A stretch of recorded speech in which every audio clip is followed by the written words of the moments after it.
kitabu chake na kujifundisha na kujifunza pamoja na mafundisho ya mtume wake Muhammad sallallahu alaihi wasallama, basi Waislamu katika mkusanyiko kama huo, kama tunavyojua, wanapata khairi nyingi sana. Wanateremkiwa na rahma za Allah subhanahu wa ta'ala, wanafinikwa na wanazungukiwa na malaika wa rahma Allah subhanahu wa ta'ala, pamoja na kwamba wanatajwa Waislamu wote walioko hapo mbele ya Allah katika hadhara ya Allah subhanahu wa ta'ala kwa wema na kwa uzuri. Kwa hiyo tunamwomba Allah subhanahu wa ta'ala atujalie sisi sote tulioko hapa miongoni mwa hao waliotajwa, na atukutanishe kama tulivyokutana hapa katika nyumba yake kwa ajili ya lengo lake na kwa ajili ya kutafuta radhi zake na kusoma ilmu ya aliyoifundisha kupitia kwa mtume Muhammad sallallahu alaihi wasallama. Tunamwomba kadhalika Allah subhanahu wa ta'ala atukutanishe fi jannatihi jannatin na'im, innahu waliyu dhalika wal qadiru alayhi. Mada ya khutba ya mauidha au darsa ambayo tumekusudia kuizungumza katika magharibi ya leo mpaka wakati wa isha insha Allah taala, na kutokamana na utangulizi ambao imam ameueleza, nimefahamu kwamba muhadhara huu ni vizuri lau nitaugawanya katika sehemu mbili. Sehemu ya kwanza itakuwa ni sehemu ya mimi kueleza, kutoa mauidha au kuwapa mada ya darsa ambayo nimekusudia kuizungumza, na sehemu ya pili insha Allah taala itakuwa ni sehemu ya maswali ambayo kulingana na vile alivyotaja yeye yanatarajiwa kuwa ni maswali mengi, maana ametaja masala ya ibada, masala ya muamala na mengineyo, na ilikuwa pale mbeleni tayari amenidokezea kwamba kuna Waislamu wengi ambao wana hamu ya kutaka kujua mambo mengi yanayohusiana na muamalat, mambo ya kufanya biashara na mambo ya kuuza na kununua kulingana na mafundisho ya Kiislamu. Kwa hiyo tumombe Allah subhanahu wa ta'ala kwamba tutamaliza mada hii inshallah kwa wakati mzuri, ili tuweze kupata wasaa na fursa ya kuweza kupokea maswali na kuelimika kutokamana na maswali hayo inshallah ta'ala. Mada ya mada hii inazunguka juu ya kadhia muhimu sana katika maisha ya kila Muislamu, nayo ni mada au ni kadhia ya moyo. Tunafahamu kama mwanadamu ameumbwa na moyo. Huu moyo kutokamana na maelezo ya Qur'an na mafundisho ya Mtume sallallahu alaihi wasallama ndio almuharriku alasasi, ndio engine inayompeleka mwanadamu huyu aliyeumbwa. Kila mwanadamu sisi tulioko hapa, nikiwemo mimi ninayezungumza, sote tunapelekwa na hii engine ambayo inaitwa moyo. Kayumba Allah subhanahu wa ta'ala katika kiwiliwili cha kila mwanadamu. Kulingana na vile tujuavyo kutokamana na elimu za sayansi au elimu anayojua mwanadamu aliyofundishwa na Allah subhanahu wa ta'ala, elimu za biology na anatomy na nyinginezo na physiology, zinatuambia kwamba kazi ya moyo kubwa zaidi ni kupump blood, kuzungusha damu katika mwili. Hiki ndicho kiasi ambacho mwanadamu kabla hajasoma Qur'ani na Sunna anajua kuhusu moyo. Lakini Uislamu kupitia kwa Qur'an na mafundisho ya Mtume sallallahu alaihi wasallam yanatueleza wadhifa mkubwa zaidi wa moyo kushinda wadhifa huo. Nao ni wadhifa unaofungamana na makusudio ya kuwekwa kwa mwanadamu. Wadhifa unaofungamana au unaoshikamana na lengo la mwanadamu kuumbwa ndio wadhifa unaotekelezwa na moyo. Mtume sallallahu alaihi wasallam katika hadith popokea Bukhari na wengineo kutokana na sahaba anaitwa Nu'man ibn Bashir radhiyallahu anhuma, katika hadithi ndefu mwanzo wake inaanza innal halala bayyinun wa innal harama bayyin wa bainahuma umurun mushtabihat la ya'lamuhunna kathirun minan nas faman ittaqa ash-shubuhat faqad istabra'a li dinihi wa 'irdihi ومن وقع في الشبهات وقع في الحرام كالراعي يرعى حول الحمى يوشك أن يرتع فيه ألا وإن لكل ملك حمى ala wa inna himallahi maharimu. Hii sentensi inayofuata ndio inayotuhusu katika mada ya leo. Ala wa inna fil jasadi mudgha. Mtume sallallahu alaihi wasallam anatuambia, na wapeni tanabahi, muwe katika elimu mkijua ya kwamba katika mwili au kiwiliwili cha mwanadamu muna pande la damu. Mudgha ni kipande cha nyama au damu. Ukizama ndani zaidi katika elimu ya lugha ya Kiarabu itakwambia mudgha ni kipande cha nyama ambacho ni kama nyama unayotafuna kwa meno, kisha uitoe uitizame vile ilivyo. Ukichukua kipande cha nyama ukitafuna, ukitoa vile kile kipande cha nyama kitakapokuwa kimetafunwa katika lugha ya Kiarabu kinaitwa mudgha, liannaha mudghat, kwa sababu kimetafunwa. Sasa Allah azza wa jalla, Mtume sallallahu alaihi wasallam anafananisha kipande cha nyama kilichotafunwa kwa moyo alioumba Allah subhanahu wa ta'ala katika mwili wa mwanadamu. Atuambia, ala wa inna fil jasadi mudgha idha salahat au saluhat salaha aljasadu kullu. Kipande hiki cha damu au cha nyama kitakapokuwa kimetengenea, kitakapokuwa kiko sawa, kimeimarika, kimesimama wima na imara, salaha aljasadu kulluhu, mwili wote utakuwa umetengenea. Wa idha fasadat, lakini kipande hiki cha nyama kikiharibika, fasada aljasadu kulluhu, mwili wote unaharibika. Ala wa hiya alqalb. Kaeni mkijua na muelimike na mtanabaike, yani Waislamu, mkijua kwamba kipande hiko cha nyama ni moyo. Tukamana na maneno haya mazito ya Mtume sallallahu alaihi wasallam, message ambayo ataka tuifahamu sisi Waislamu na tuihifadhi ni kuelewa ya kwamba katika mwili wako wote mzima, katika viungo vyako vyote ambavyo vinafanya kazi alivyoviumba Allah azza wa jalla, kiungo kinachoitwa moyo ndio kiungo asasi, ndio kiungo cha msingi ambacho kinakupa mwelekeo mwanadamu unaelekea wapi. Kwa hiyo kiungo hiki kikiwa kipo sawa, basi na viungo vingine vyote vitakuwa viko sawa. Mikono itakuwa iko sawa, akili itakuwa iko sawa, macho yatakwenda sawa, masikio yatakuwa yapo sawa, na miguu na kadhalika na kadhalika. Lakini moyo ukiharibika, na viungo vingine vyote navyo pia vitaharibika. Kwa sababu ya umuhimu wa maneno haya ya Mtume sallallahu alaihi wasallam, katika muhadhara wa leo, lao tutazungumza kadhia ya moyo, wakati hautatosha, kwa sababu si mazungumzo ya kikao kimoja au vikao viwili au vitatu, ni mihadhara mingi inahitajika ili kuelewa wadhifa wa moyo kwa Muislamu na katika Uislamu na umuhimu wake na sheria na mambo na mafunzo yanayofungamana na moyo huo. Lakini kwa sababu ya kwamba tutoke na faida inayomhusu kila Muislamu ambayo atafaidika nayo inshallah taala katika maisha yake, tunasoma katika darsa ya leo asbabu salahil qalb, sababu za moyo kutengenea. Maana Mtume sallallahu alaihi wasallam tayari ametudokezea kwamba moyo huu ima unakuwa sawa au unaharibika.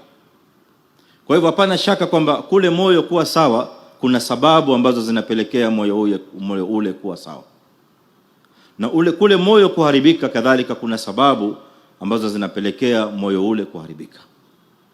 Kwa hivyo ni juu ya kila Muislamu kufanya bidii kutafuta na kusoma na kuuliza na kuelimika na kufaidika, kujua sababu zipi ambazo zitafanya moyo wangu kuwa upo sawa. Haya ni maudhui muhimu sana katika maisha yetu. Huu moyo tusichukulie kwamba ni kiungo cha kawaida. Moyo umeitwa moyo katika lugha ya Kiarabu ni qalb. Waarabu wanatuambia umeitwa qalb kwa sababu kathiru at-taqallub, kwa sababu moyo huu unageuka saa zote, kila saa unageuka. Kama ambavyo wewe umeitwa insan kutokamana na nisyan, kwa sababu wewe unasahau kila saa, ndio maana umeitwa insan. Jin ameitwa jini kwa sababu haonekani, akaitwa jin. Kila kitu ambacho hakionekani kimejificha, giza linaitwa jin. Falamma janna alayhi al-lailu raa kaukaban. Kwa hivyo kila kitu ina sababu yake kwa nini kimepewa jina. Moyo nao umeitwa qalb, limadha? li'annahu kathiru taqallub, kwa sababu moyo huu unageuka saa zote. Leo unakuwa moyo katika hali hii, sasa hivi baada ya dakika 5 moyo ule ushabadilika, baada ya nusu saa umebadilika tena. Kesho ujue moyo ule utaamka ukiwa katika hali gani, na kesho kutwa utakuwa katika hali gani. Na ya kutisha zaidi ni kuwa huwezi kujua wala huwezi labda kuwa na hakika utakufa moyo ule ukiwa katika hali gani. Maana hakuna anayechukua dhamana juu ya moyo wake. Hakuna mwanadamu yoyote anayebeba dhamana juu ya moyo, kama moyo wangu huu mimi na udhamini kwamba upo sawa, na upa guarantee kwamba upo sawa, hauwezi kubeta, hauwezi kupinda au kugeuka kwa namna yote. Hakuna. Ndio maana Mtume sallallahu alaihi wasallam akatufundisha katika dua ambayo alikuwa akiomba kwa wingi mno. Alikuwa akisema, Allahumma ya muthabbit alqulubi thabbit qalbi ala dinik, ewe Mola wangu, ewe mwenye kuthibitisha mioyo, udhibiti moyo wangu juu na katika dini yako. Huyu anayeomba dua hii ni Mtume sallallahu alaihi wasallam. Wa Mtume mwenyewe alayhi salatu wasalam anatufundisha kwamba moyo wake kadhalika pia nao unahitaji kudhibitiwa na Allah subhanahu wa ta'ala katika dini na katika imani. Seuze mwingine aliyoko chini ya Mtume sallallahu alaihi wasallam katika daraja na katika manzila. Kwa hiyo ikhwani, tunazungumzia kadhia nzito, kadhia ambayo inaweza kumgeuza Muislamu fi ghamdati ain, inaweza kumgeuza Muislamu pasina yeye kujua na kuelewa. Moyo ule unaweza kwenda katika barabara nyingine, unaweza ukashika njia nyingine, na wewe usitambue kwamba moyo ule umedhoofika. Maana huu moyo unapitia hali mbalimbali na unapitia vituo na vizuizi na challenges na changamoto nyingi sana katika maisha yetu. Moyo wetu saa zingine, moyo wa Muislamu au wa mwanadamu kwa jumla, moyo unakuwa mgonjwa. Lakini nani katika Muislamu ambaye atakuwa anafahamu kwamba moyo wake huu uko katika hali ya ugonjwa? Moyo una maradhi. Kuna maradhi ya moyo. Maradhi ya moyo kwa madaktari ni yale maradhi ambayo inafanya ule moyo unahitajia tiba, pengine operation au sindano au dawa au kadhalika. Lakini hadha maradhun hissi, haya ni maradhi yanayoonekana ambayo matabibu wataweza kuona na wanatambua kwa vifaa vao na elimu yao Allah aliyowafunza. Sasa je, yale maradhi mengine, Muislamu gani ambaye anakaa kushughulika kupima moyo wake katika mizani ya dini, kuangalia je, moyo wangu upo katika maradhi, ni mgonjwa au si mgonjwa? Kama ambavyo tunashughulika na mioyo yetu inapokuwa katika hali mbaya, tunakimbia kwa daktari. Lakini moyo wetu pia unaingia katika maradhi, na ni dawa gani ambayo Muislamu anaitafuta? Tiba ipi ambayo Muislamu anaitafuta ili kutibu moyo ule? Na tiba zipo, kama ambavyo tiba za moyo zipo kwa madaktari na mahospitali. Tiba za moyo, maradhi ambayo ni maanawia, maradhi ambayo hayaonekani. Kuna maradhi mengi yanasibu moyo. Juu kabisa na kubwa kabisa ni maradhi ya nifaq, pamoja na maradhi ya kufur, kafiri. Kisha kuna kuja maradhi mengine ya maasiya, kama vile maradhi ya shahawat, maradhi ya shahwa ambazo Allah ameharamisha. Kadhalika kuna maradhi ya hasad. Maradhi ya hasad yanakaa wapi?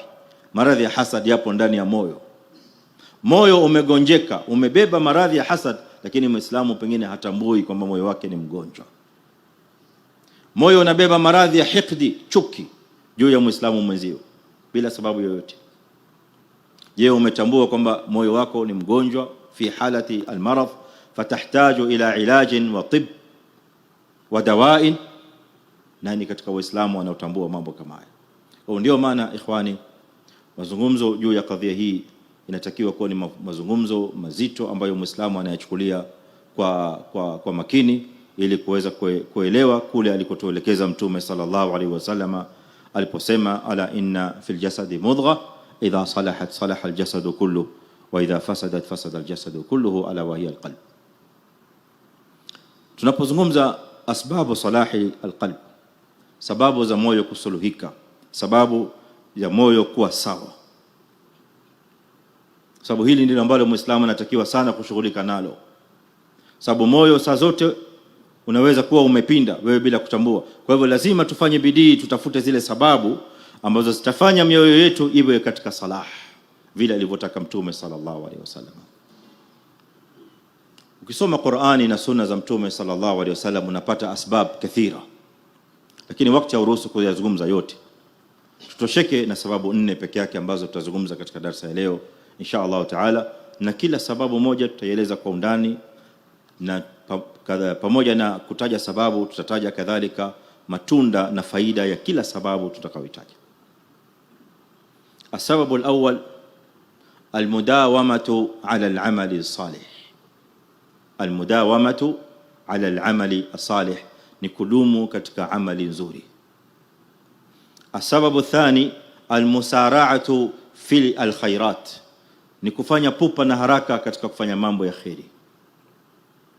Asababu thalith talabu alilmi alshar'i, ni kutafuta kusoma elimu ya sharia, elimu ya dini, elimu ya Uislamu, elimu ya Qur'an, elimu ya sunna ya Mtume sallallahu alayhi wasallam. Asababu rabi' almau'idha alhasana, ni kusikiliza kwa wingi na kufaidika kwa wingi na mawaidha yaliyo mazuri mema. Hizi ndio sababu 4 ambazo inshallah katika dakika zinazokuja tutakuwa tukizunguka hapo na tukizungumzia inshallah taala kwa kirefu ili tuweze kufaidika pamoja inshallah. Nani anaweza kuzirudia hizi 4 asbab kabla tujaenda mbele? Tuangalie attention iko kiasi gani. Nani katika vijana wadogo wako hapa ambao wanaweza kuchangamka? Naam. أسباب صلاح القلوب 4. أنت أستاذ. لا هذا للصغار. نعم هاي kijana wangu hapa. ما اسمك؟ ها؟ خالد. هاي خالد بسم الله. الأول kusikiza mawaidha ya mwisho. الرابع طيب. نعم. ها؟ اسمك حسن. جيد. السبب الأول kudumu katika kufanya matendo mema. Ahsant. Sababu ya pili? Ahsant, kufanya haraka katika kufanya mambo ya khairi, almusara'a fil khairat. Athalith kusoma, kutafuta ilmu, talabu alilmi shar'i. Warabi' almau'idha alhasana aliyotaja Khalid. Ahsant Hasan, barakallahu fik. Sababu ya kwanza ikhwani, almudawama ala alamal salih. Muislamu kudumu katika amali salih. Hii ni sababu kubwa sana kwa Muislamu inayompelekea moyo wake kubaki katika salah, kubaki katika wema, kubaki katika njia ya sawa imara. Muislamu anayedumu na a'mal saliha, ni vigumu sana moyo huu kwa taufiki ya Allah subhanahu wa ta'ala utakuwa umebaki katika siratul mustaqim, umebaki katika wema, katika ile salah aliyoitaka Mtume sallallahu alaihi wasallam. Idha salahat, moyo utabaki pale kwa sababu unadumu katika al-a'mal as-salihah. Ukitoka katika amali hii unaingia katika amali hii, kutoka katika amali hii unaingia katika amali hii, na kila amali ambayo unaifanya amali ile utakuwa unadumu nayo. A'mal salihah imebeba daraja mbili. الدرجة الأولى الفرائض، الدرجة الثانية النوافل. درجة يجو يا أعمال صالحة matendo mema au amali nzuri ni faraidh, yale mambo ya faradhi aliyoyafaradhisha Allah subhanahu wa ta'ala. Daraja ya pili ni nawafil. Kwa hiyo Muislamu anatakiwa kudumu katika daraja zote hizi mbili. Ukishika daraja ya faraidh unadumu na faraidh. Sala ni faridha, sala ni fardh, unadumu katika sala lazima, kila sala unaisali kwa wakati wake, kwa masharti yake vile inavyotakiwa. Hii ni sababu kubwa sana itapelekea moyo wako kuwa katika salah na kubaki hapo. Kadhalika nawafil, nawafil ni mambo ya sunna, ni mambo ya kuongezea, mlango wake ni mkubwa na ni mpana sana. Ukianza kutaja nawafil huwezi kumaliza saa hizi, nyingi sana, kuanzia nawafil as-salawat, uje katika nawafil as-siyam, uje katika nafila ya qira'atul Qur'an wa tilawatul Qur'an, uje katika nafila ya sadaqat, kutoa sadaqa, uje katika nafila ya kafalatil yatim, uje katika nafila ya riayat al-aitam wa al-fuqara wal masakin na kuwasaidia. Milango ipo mingi sana, na kusaidia katika khairat na kushiriki katika mambo ya khairi na kuingia katika taat. Moyo utabaki katika salah kwa sababu ya almudawama ala al-amal salih. Matunda ya Muislamu kudumu katika amali salih ni mambo yafuatayo. Jambo la kwanza, nailu mahabbati Allah azza wa jalla. Faida ya kwanza, matunda ya kwanza tutakayoyapata makubwa ya Muislamu kudumu katika amali saliha ni kupata mahaba ya Allah subhanahu wa ta'ala. Ni kwamba utakuwa karibu zaidi na Allah azza wa jalla, na Allah subhanahu wa ta'ala kadhalika atakuweka karibu zaidi na wewe naye. Imekuja katika alhadith alqudusi, Mtume sallallahu alaihi wasallam anatuambia maneno aliyopokea kutoka kwa Mola wake: wama taqarraba ilayya 'abdi bi shay'in ahabba ilayya mimma aftaradtuhu alayhi. Namja hatofanya kitu ambacho kitamfanya awe anapendwa zaidi nami, yani Allah subhanahu wa ta'ala, kushinda jambo la faradhi. Yani Muislamu anayetekeleza amali ya faraidh, amali ya fardhi ya lazima, hiyo ni sababu kubwa ya Allah azza wa jalla kumpenda mja huyo. Wala yazalu abdi yataqarrabu ilayya bin nawafil, na hata acha mja kuja karibu nami na kuwa karibu na mimi zaidi, yani karibu na Allah subhanahu wa ta'ala, bin nawafil, kwa kufanya mambo ya sunna, hata uhibba, mpaka hadi nimpende. Na Allah subhanahu wa ta'ala akishampenda mja huyo, yeye ndiye anayemsimamia. Allah azza wa jalla ndiye anayesimamia mambo ya yule Muislamu yote, mja huyo amesimamiwa. Allah subhanahu wa ta'ala ndiye anayechukua dhamana, anayechukua majukumu ya mambo ya Muislamu huyo, yote yapo chini ya Allah subhanahu wa ta'ala. Maneno unayoyatamka utayatamka kwa mwongozo na taufiki ya Allah subhanahu. Macho unapotizama utakuwa unatizama kwa taufiki ya Allah subhanahu wa ta'ala. Allah atakulinda na kuangalia hata mambo machafu yasiyofaa, kwa sababu Allah azza wa jalla tayari amekishakupenda. Masikio Allah subhanahu wa ta'ala atayahifadhi, hutosikia isipokuwa yale mambo mazuri yanayomridhisha Allah subhanahu wa ta'ala. Miguu yako hayatatembea isipokuwa kwenda pahali ambapo panamridhisha Allah subhanahu wa ta'ala, na mkono wako huu hautashika au kugusa au kuweka isipokuwa pahala ambapo Allah azza wa jalla ameridhia. Hii ni faida kubwa sana, jambo ambalo kila Muislamu anatamani afike hapo, na sio nzito, sababu barabara Mtume sallallahu alaihi wasallam ametufundisha ndio hii: an yudawima almuslimu ala al-a'mal salihah. Muislamu kudumu katika amali salih. Swala zako zidhibiti, wewe unaziswali kwa wakati vile inavyotakiwa, kila kipindi cha swala. Usipitwe na swala kwa sababu ambayo haipo katika sheria. Sababu ambazo zinamruhusu Muislamu kukosa swala katika sheria ni sababu mbili pekee yake, hakuna ya tatu. Sababu ya kwanza ni kulala, sababu ya pili ni kusahau. Hakuna sababu nyingine. Hakuna sababu ya Muislamu amepitwa na swala kwa sababu ni mgonjwa. Hakuna sababu ya Muislamu amepitwa na swala hadi kipindi cha swala kimetoka kwa sababu yupo safarini. Hizi sababu zingine zote hazipo katika sheria. Kwa hiyo ukipita na swala wakati upo katika safari, jua umefanya makosa, utubie kwa Allah subhanahu wa ta'ala. Maana Mtume alayhi salatu wasalam amekwisha tufundisha, lao swala itatupata katika safari tutaswali vipi. Na zipo aina nyingi sana za kutekeleza swala na hali nyingi sana za kutekeleza swala, kiasi ambacho Muislamu hawezi kutoa udhuru. Huwezi kusema mimi nilikuwa katika ndege na ndege ile kulikuwa hakuna sehemu ya kuswalia katika msalla. Ndege ikitua wakati wa sala ulikuwa ushatoka. Haya maneno katika sheria hayakubaliki, kwa sababu kunafundishwa namna ya Muislamu kuswali katika hali hiyo, bora tu kipindi cha swala kisitoke. Mgonjwa naye kadhalika ameambiwa idha salli qa'iman, tunamwambia sahaba wake Ka'b bin Ujra, kama huwezi kuswali kwa kusimama, fasalli qa'idan, swali ukiwa umekaa. Fa in lam tastati', huwezi kuswali kwa kukaa, fa ala jambin, swali kwa ubavu. Na wanazuoni wakaendelea mbele ya hapo, huwezi kuswali kwa ubavu, swali hivi, swali. Almuradi ni kwamba hamna udhuru wa kukosa swala kwa sababu ya ugonjwa. Yote hii ni kuonesha umuhimu wa Muislamu kudumu katika a'mali salih.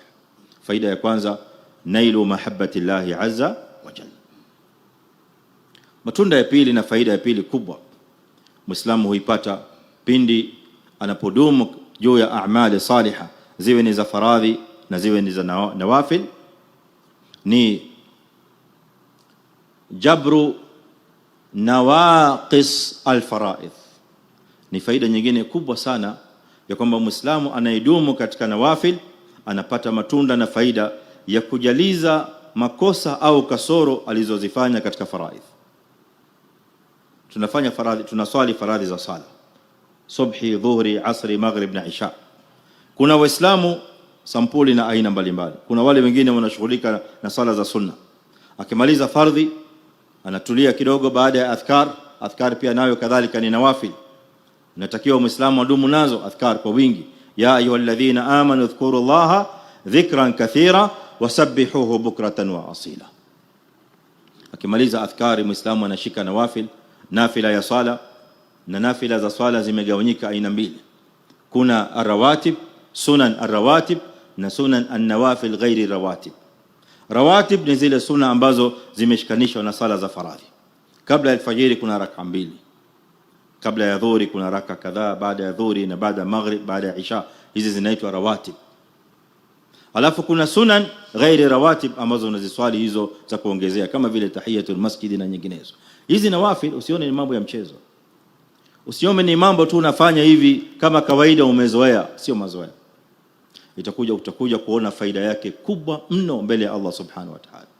Kwa sababu siku ya kiyama amali ya kwanza mwanadamu atahesabiwa nayo ni as-sala. Awwal ma yuhasabu bihi al-'abdu yawm al-qiyamah as-sala. Sala ikiwa imetengenea, fa in salahat salaha sa'iru amali za muislamu zote zitakuwa zipo sawa. Sala ikiharibika na amali zingine zote zimeharibika. Maana swala ndio msingi. Sasa Allah subhanahu wa ta'ala baada ya kumhesabia mja wake hisabu ya sala, wakati swala inahesabiwa, malaika wakishatoa hisabu ya faraidh, wataambiwa undhuru hal li'abdi min nawafil. Allah subhanahu wa ta'ala anatoa instruction, order kwa malaika wanaotoa hisabu, walioandika hisabu ya mja wakati anaswali zile sala za faridha zote. Hii ya magharibi imesajiliwa, ya isha insha Allah taala tutakayoiswali itasajiliwa, na zile zilizopita zimesajiliwa. Sasa baada ya malaika kutoa hisabu ya faraidh, Allah azza wa jalla atawaambia undhuru, hebu angalieni, hal li abdi min nawafil, kama mja wangu ana sala za sunna zozote ameziswali. Fayukammal, Mtume anasema sallallahu alayhi wasallam, fayukammalu biha man taqas. Zile sala za nawafili za sunna zote zitajumlishwa, alafu sala zako za faridha ulizoziswali zilizokuwa na kasoro zitajalizwa, zitakuwa kamili. Allahu akbar. Hii ni neema kubwa sana ya Allah subhanahu wa ta'ala. Hii ni kutokamana ikhwani, kutokamana na kwamba sala zetu za faradhi tunazoziswali huwa mara nyingi sana tujue ya kwamba zina kasoro nyingi. Wewe jiulize, ni swala ipi unaweza kuikumbuka ambayo umeswali kwa khushu' kuanzia takbiratul ihram mpaka kutoa salamu bila ya akili yako kutoka ndani ya swala? Ilikuwa ni swala ipi? Tujiulize, kila mmoja atapata jawabu yake. Jiulize, ni swala ipi ambayo umeswali ulipofunga takbiratul ihram, Allahu akbar, akili yako na moyo wako upo ndani ya swala, haijatoka. Una rukuu raka ya kwanza, ukarudi raka ya pili, kama ni raka mbili na raka tatu mpaka 4, na akili na moyo haujatoka. Ilikuwa ni swala ipi? Pagumu sana. Ukiangalia leo matatizo yaliyomkabili Muislamu, hali anayoishi Muislamu leo na mazingira tulionayo, swala zetu huwa zina mashakili mengi sana. Khushu' inakuwa ina tabu. Ni kweli ama si kweli ya ikhwan? Ndio maana Allah azza wa jalla atuambia qad aflaha almu'minuna alladhina hum fi salatihim khashu'un. Tena shetani hapo ndio alipona pupa zaidi kumharibia sala ya Muislamu, kumtoa katika khushu'. Na hakuna wakati shetani atakuletea hisabu nzuri sana, atakuletea fikra nzuri sana kushinda wakati unapoingia katika swala. Atakuletea ideas ambazo ukiwa nje ya swala huwezi kuzipata. Ni kazi ya shetani. ili kutoa katika khushu'. Baada ya takbiratul ihram pale pale unaanza kuona akili inaanza kufanya kazi. Kama ni mtu wa hoteli, akili inarudi hotelini, anakupa ideas za kuimprove ile hoteli. Kama kuna watu hoteli sio wakafikiri nimewakusudia wao, nataja tu kwa jumla. Watu wa transport kadhalika na wengineo. Hii ni kazi kubwa ya shetani, ili amradi ni kwamba akutoe katika khushu'. Sasa swala zetu zinakuwa zina kasoro kubwa.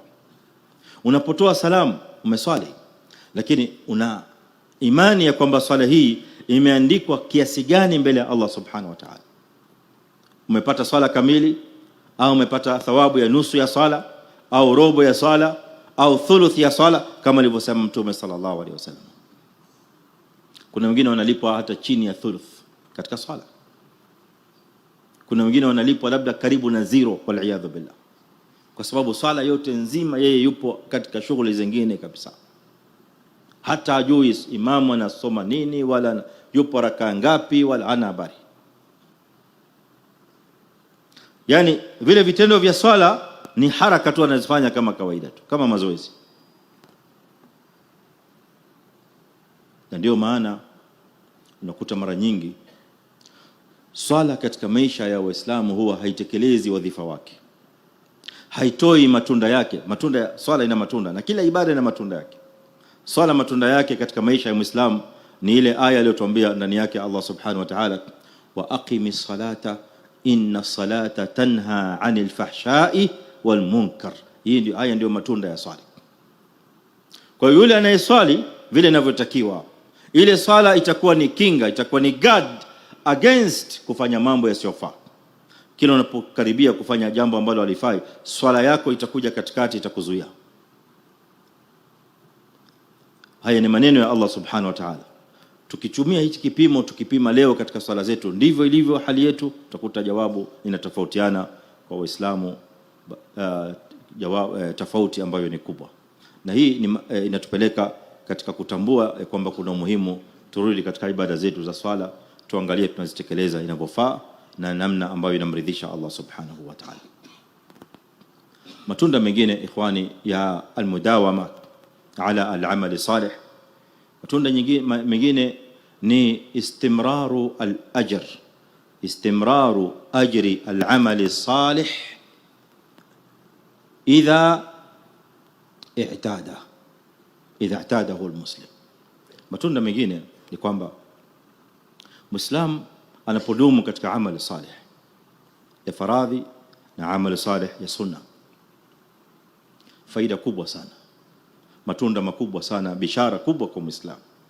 Siku ambayo itatokea udhuru, hutoweza kutekeleza yale ambayo umezoea kuyafanya katika mambo ya sunna au mambo ya faradhi, Allah subhanahu wa ta'ala anakuandikia ajiri yako vile vile kama ambayo umetekeleza.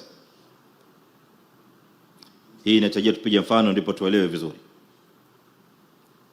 Muislamu amezoea, kwa mfano, kila siku ana swala za sunna ambazo anaziswali, ana ibada fulani ambayo anaitekeleza, mathalan kila Jumatatu anafunga na Alhamis pamoja na ayyamul bidh.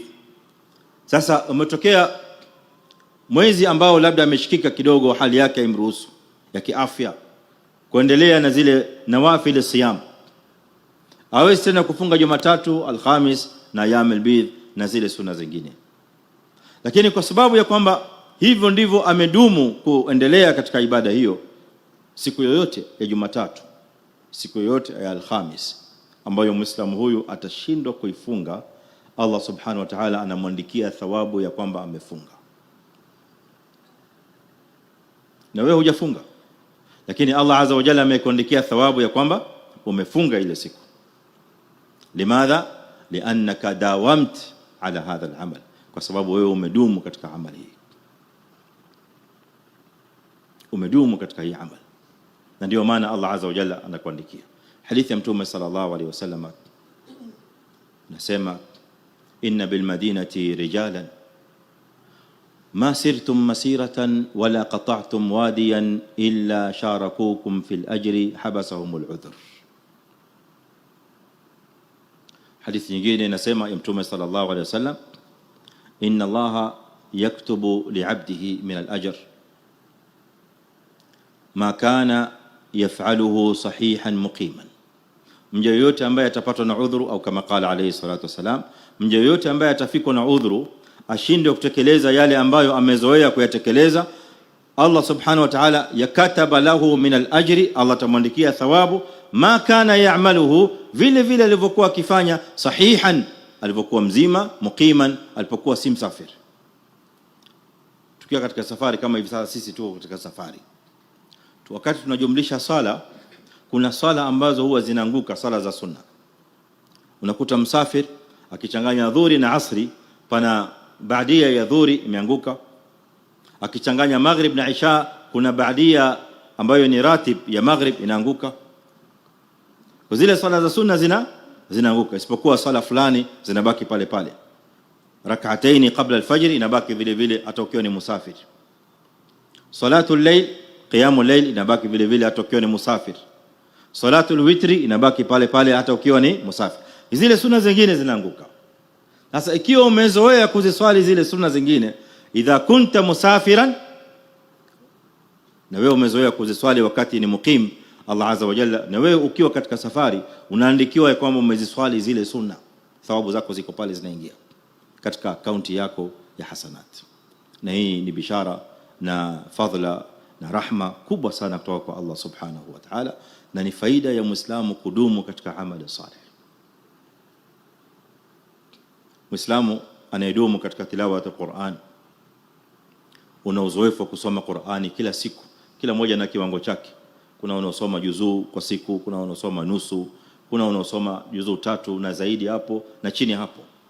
Kitokea udhuru, siku hiyo kumetokea mambo ambayo yamekupeleka mbio, hukuweza kupata wasaa wa kusoma Qur'an, siku 1, 2, 3 zikapita, na wewe miaka hii yote iliyopita nyuma ni kawaida yako antaqraa fi kitabillahi azza wa jalla, hakuna siku utalala bila ya kusoma Qur'an. Ndio umeweka hivyo mazoea, hiyo ndio ada, hiyo ndio amalun salih daim. Siku yote ukikosa kusoma Qur'an, Allah azza wa jalla atakuandikia kiwango kile kile ulichokuwa ukisoma kila siku. Wadhālika fadlullah subhanahu wa ta'ala yamunnu bihi ala ibadihi. Hii ni fadhila ya Allah subhanahu wa ta'ala ambayo anawaandikia waja wake. Allahumma ij'alna minhum ya rabbal alamin. Matunda mengine ikhwani ya almudawama ala al-amal salih ni at-ta'assi bin nabii sallallahu alayhi wasallam. Unapodumu katika amali salih, tukumbuke na tuelewe ya kwamba tutakuwa tupo katika hali na barabara ya kumuiga mtume sallallahu alayhi wasallam, wa huwa al-qudwa, na yeye ndiye qudwa, yeye ndiye kiigizo chema kwetu ambacho Allah azza wa jalla amemweka kiigizo chema yeye kuigwa na kila Muislamu. Laqad kana lakum fi rasulillahi uswatun hasana liman kana yarju Allah wal yawmal akhir. Mtume sallallahu alayhi wasallam Allah amemtumiliza rahmatan lil alamin, Allah amemtumiliza hidayah lil bashariyah, na kadhalika amemtumiliza kwa Waislamu qudwa lil alamin. Ukitaka role model ya kila jambo, basi tumwangalie Mtume sallallahu alaihi wasallam, sio katika mambo ya ibada peke yake, bali katika kila jambo, kila mambo yetu, hata katika taamul, katika muamala wako na wenzako, katika kuishi kwako na Waislamu, katika kuishi kwako na wasiokuwa Waislamu, katika kutangamana kwako kibiashara na watu wengine, katika kuishi kwako na kuamiliana kwako na mkeo na watoto na kadhalika, yote muangalie Mtume sallallahu alaihi wasallam alivyofanya, na sisi tumuige. Hii ndio maana qudwa.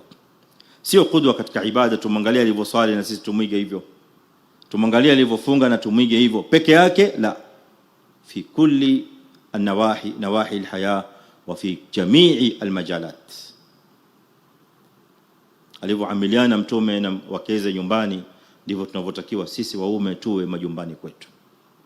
Mtume anaingia nyumbani akiwa na bashasha, anamuita mkewe ya Aish, anampa jina la kumfurahisha. Yeye anaitwa Aisha, lakini amelileta kwa ufupi ili apate kumfurahisha mkewe. Hapo hapo tu akishaingia nyumbani, salawatu rabbi wa salamu alayhi, naelezea maana ya qudwa. Akishaingia nyumbani, Mtume alayhi salatu wasallam anawauliza wakeze kuna au yule mke aliyeko katika zamu yake, kuna kazi gani ambayo mnahitaji niwasaidie? Anaingia jikoni Mtume sallallahu alaihi anamsaidia mkewe.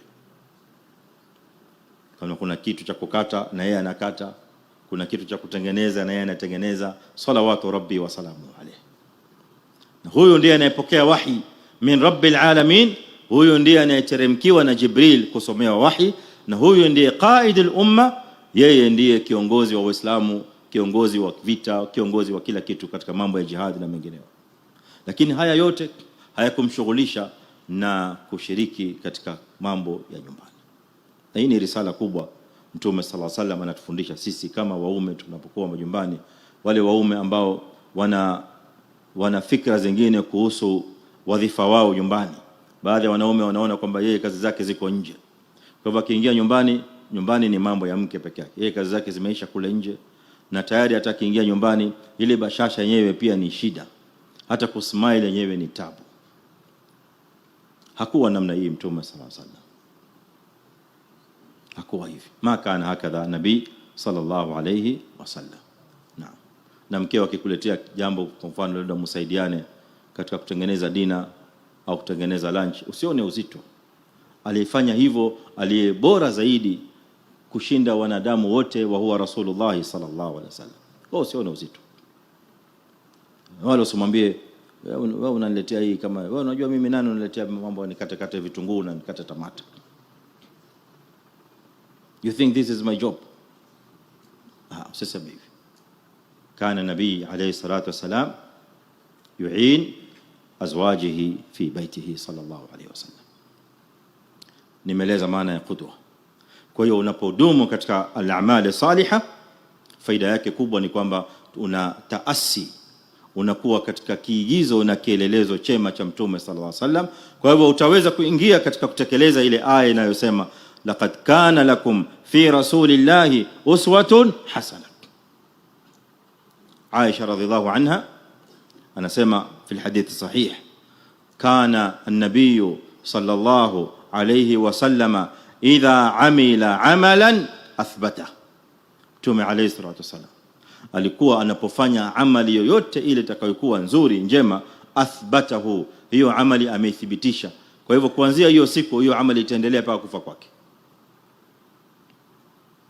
La yanqati, hakuna siku ile amali nzuri ataiwacha.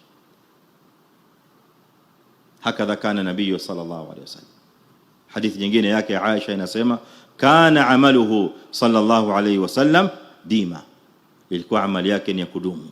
Kila amali akifanya alikuwa anadumu nayo sallallahu alayhi wa alihi wasallam. Na siku nyingine akamkemea mmoja katika sahaba zake Abdullah ibn Amr ibn al-As, akamwambia ya Abdullah, ewe Abdullah ibn Amr, la takun mithla fulan, usiwe kama fulani. Kana yaqumu min al-layl, huyo jamaa alikuwa akisimama usiku akiswali hapo zamani. Thumma taraka qiyam al-layl, alafu baada ya muda akaacha qiyam al-layl. Hapana, kishika qiyam al-layl, endelea na qiyam al-layl hata kama ni raka mbili kila fi kulli layla. Ukishika salawatu nafila, endelea na salatu nafila. Faida kubwa utaipata juu ya haya yote tuliyoyataja. Salahu madha? Salahu alqalb, moyo wako utakuwa upo katika salah kila siku. Liannaka tudawim ala al-a'mal salihah, kwa sababu wewe unadumu katika amali nzuri. Na sababu kubwa ya moyo kuwa katika salah ni amali salih. Hakuna siri nyingine, ni amali salih. Hii ni sababu kubwa sana ya moyo kubaki katika salah aliyotaka Mtume sallallahu alayhi wasallam. Faida ya tano ya mwisho, ikhwani alkiram, anayoipata Muislamu idha dawama ala al-a'mal salihah, an-najatu inda ashadaid, ni Allah subhanahu wa ta'ala kwamba atakuwa anakuokoa, anakutoa, anakuvua wakati anapokuwa Muislamu katika shadaid, katika shida, katika dhiki. Mtume sallallahu alayhi wasallam atuambia katika hadithi alladhi rawahu at-Tabarani wal Hakim, asema sallallahu alayhi wa alihi wasallam, ta'arraf ila Allah fi ar-rakha, ta'arraf ila Allah fi ar-rakha. Kalia maneno ya balagha, maneno mazuri matamu ya Mtume sallallahu alayhi wasallam. Jitambulishe, identify yourself, jijulishe kwa Allah subhanahu wa ta'ala wewe ni nani fi ar-rakha, wakati unapokuwa katika raha, wakati unapokuwa katika hali nzuri. Tumia fursa hiyo kujijulisha wewe, kujitambulisha kwa Allah subhanahu wa ta'ala. Man ant, na kaifa tuarif nafsaka ila Allah, unajitambulisha vipi kwa Allah subhanahu? Unajitambulisha bil a'mali salihah min al-fara'id wan nawafil, ambazo unadumu nazo. Haya ndio ambayo yatakuleta karibu na Allah subhanahu wa ta'ala. Kwa hivyo hiyo ndio njia ya kujitambulisha kwa Allah subhanahu. Sasa wakati wa raha ni ule wakati ambao Muislamu yupo katika hali nzuri, yupo sawa, huna shida, huna dhiki. Sasa wakati umejitambulisha kwa Allah azza wa jalla fi raha, natija ma hiya yaarifka fi shidda, na Allah subhanahu wa ta'ala atakujua wakati wa shida. Maneno haya katika maisha ya Waislamu wengi ni kinyume chake. Ni kinyume chake. Ni kwamba Waislamu baadhi au wengi katika Waislamu wale wasioelewa mafunzo kama haya, wanapokuwa katika hali nzuri na hali za starehe na hali za kufurahisha, huwa hawamjui Allah subhanahu wa ta'ala, wala hawajitambulishi kwa Allah subhanahu wa ta'ala kwa amali saliha wala jambo lolote, kwa kuona kwamba yeye yupo sawa, ana shida. Sasa mimi niingie msikitini ni swali niombe, kazi gani? Pesa, kazi ninayo nzuri, pesa inaingia vizuri. Nyinyi ndio mna shida jamani, nenda kaombe, mimi sina haja. Anaona kwamba la yahitaji ila an yataarafa ila Allah subhanahu wa yad'uwa, kumomba Allah subhanahu wa ta'ala na kunyenyekea kwake, kwa sababu anaona kiakili na kwa ufahamu wake kwamba yupo katika raha. Sasa mwanadamu kama huyo, tatizo ni kwamba anapokuwa katika shida, sasa ndio anarudi kwa Allah subhanahu wa ta'ala. Kama ilivyo kwa mwanadamu, wako Waislamu au wako waja wengi ambao anapoonjwa na msiba, anapoonjwa na mkasa au tabu, ndipo pale anakimbia, anamjua Allah subhanahu wa ta'ala sasa ni nani. Dua kwa wingi, dua kwa wingi, na hata dua zake peke yake hazitoshi. Leteni wa shekhe na maimamu waje wanisome. Pengine Muislamu huyo labda alipokuwa katika hali nzuri hakuwa anamtambua Allah subhanahu wa ta'ala na kumwabudu vile inavyotakiwa. Kwa hivyo faida kubwa anaipata kadhalika Muislamu na matunda ni kwamba idha dawama ala al-amali salih, anapodumu katika amali saliha, wakati wake wa shida, Allah azza wa jalla pale atakuwa ni mwenye kumtoa na kumvua katika shida ile.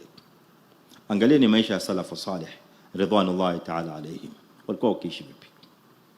Hakuna shida isipokuwa Allah azza wa jalla ilikuwa pale shida ile akiondoa. Dhiki amefikwa nayo, Allah subhanahu wa ta'ala pale dhiki ile anaingoa, kwa sababu ya kudumu kwao na amali salih na ukaribu wao na Allah subhanahu jalla wa ala. Tukisongea katika sababu ya pili, sababu thani katika sababu za salah alqulub ni almusara'atu fi alkhairat, ni Muislamu kufanya pupa katika mambo ya khairi. Nafsi ya mwanadamu vile ilivyoumbwa ni nafsi nzito. Haya ndio maumbile ya nafsi. Ukitaka kujua nafsi yako ya kibinadamu ni kwamba angalia jambo la khairi, utaona kawaida nafsi yako ni nzito kuingia katika lile jambo la khairi, ni mpaka uilazimishe, mpaka uisukume. Hivi ndivyo nafsi ilivyoumbwa, inakwenda kwa msukumo, inakwenda kwa nguvu na kubebwa kwa raghman an anfiha. Ile nafsi mpaka isukume kwa nguvu ndipo inapokwenda. Ndio kawaida ya maumbile ya nafsi ya mwanadamu. Katika jumla ya sifa za nafsi ndani ya Qur'an, Allah azza wa jalla ameielezea nafsi kwa sifa 3 au zaidi ya hapo, lakini sifa 3 ndio mashuhuri zaidi. Nafsi imetambulishwa na sifa ya itminan, ya ayatuha nafsu almutmainna. Sifa ya kwanza, sifa ya utulivu. Sifa ya pili ya nafsi ndani ya Qur'an ni sifa ya nafsi kwamba inajilaumu saa zote. Wala uqsimu bin nafsi allawama. Na sifa ya tatu ya nafsi ni kwamba nafsi kawaida ina sifa ya kuamrisha maovu, na hii ndio nafsi ya wanadamu na waja wengi sana. Wama ubarri'u nafsi, inna nafsa la ammaratun bisu'i illa ma rahima rabbi. Inna ni harfu at-tawkid, harfu at-tawkid. Haya ni maneno yametiliwa nguvu. Inna nafsa la ammaratun, na amara ni sigha mubalagha. Aya haijasema inna nafsa la amiratun bisu, la, inna nafsa la ammaratun bisu. Amara ni sigha mubalagha, na sigha mubalagha inapokuja inamaanisha kwamba hiyo ndio sifa yake kwa wingi. Tunaye mtaalamu wa lugha ya Kiarabu hapa, walillahi alhamdu wal minna, maamuma na waislamu wa msikiti huu. Alhamdulillah, mna neema nzuri ya imamu wetu hapa, ni mutakhasis katika lugha ya Kiarabu. Jazakallahu khairan, na Allah mzidishe ilmu na fahamu inshallah, ilman nafi'an wa al-amal bihi inshallah ta'ala. Kwa hivyo pengine wakati mwingine atawaeleza masala ya sigha mubalagha. Kwa nafsi kwa wingi, yani nafsi kwa mara nyingi sana katika maisha ya Muislamu inakupelekea katika mambo maovu. Kwa hivyo mpaka uisukume, uitoe katika mambo mabaya, uitoe katika shahawat, uitoe katika starehe, uipeleke msikitini. Wewe fanya experiment nyumbani.